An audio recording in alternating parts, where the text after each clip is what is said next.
Asalaamu calaykum waraxmatullaahi tacaala wabarakaatu. Kusoo dhawaada kanaalka Saliika. Anigoo Sheekh Maxamed Said Cumar waxaan sharxayaa step 2 qaybtii 10 ee simple basic ahaa. Waxaan ugu soo hadnay step 1 kuwa qaatay D-da oo ficil ku dhamaaday E. Maanta waxaan maraynaa kaasiga kuwa qaatay ED-da. Weak verb ama weak verb u taqaan regular verb take of them kuwa qaarkood qaata markaas ama iyaga qaata ED. Waxaa la qosnad ogaw the verb ficilada markaas remained from these two verbs in verse tense markaas macnaha la markaas waxaad ogaataa ficilada kuwaas oo kasoo haray markaas labada basiga ee markaas ama xarfaha ama verbada kasoo hara with a regular e markaas with a regular verb markaas added waxaa lagu daraa ed kuwana kuwa kala soo har xarfadu ku dhamaado waxaa la sii daraa markaas ed. Here are some of them. Halkan example kan xakamad markaas qaar ee yaala presentiga kuwa caadiga ah basiga iyo barbar same meeynaha oo ah meaninga slap waa dharbaaxsho xaliiqan slaped permit xaliiqan ogolaansho qof marka ogolaanayo kale permitted play waa ciyaarid played wait oo sugid waited okay marka la soo noqotay waxay markaas wanted oo ah rabid ama doonid kill waa dilid killed stop waa joojin waa stopped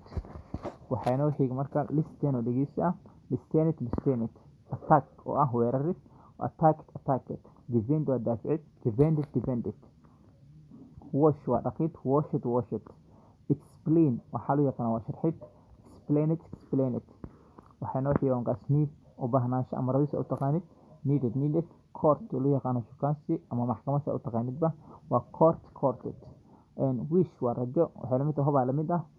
waxaa la markaas wished happen waa dhicid waa happened flash waa cadaysi flashed cox waa sasabasho coxed wash waa daawasho ama hadda waxay daawasho inta verb ahaan watched kiss waa shumis ama dhunkasho waa kissed branch waa qeyb ama waax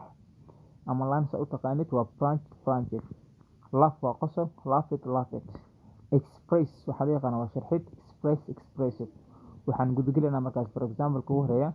ficilada kuwa qaata ed iyo example aan galinaa the teacher macalinku explained wuxuu sharxay the subject maadada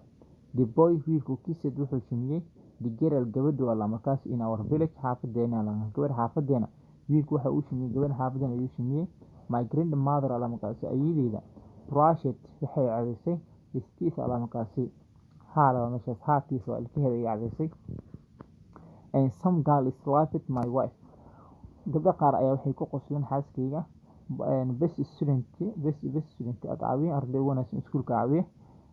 iskuulkeyga iskuul markaas attacked wuxuu soo weeraray waxay ugu soo weeraray attacked more sentence wuxuu soo weeraray markaas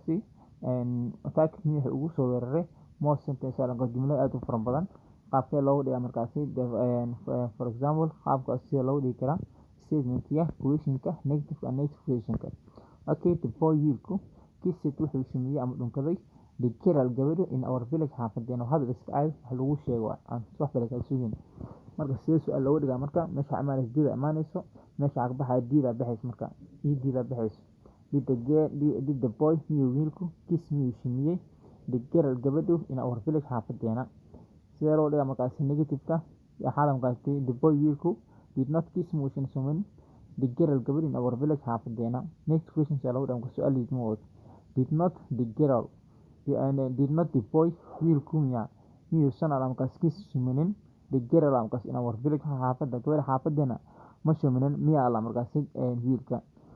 duu adeersku kala ka shaqeey halkaas waxaan u eeg marka qaybtii labaad ee simple past tense saddexaad fadlan kanal ku cusub subscribe inoo saar like inoo wadaag asxaabtaana gambalka sii furo asxaabtaana sii gaarsii mahadsanid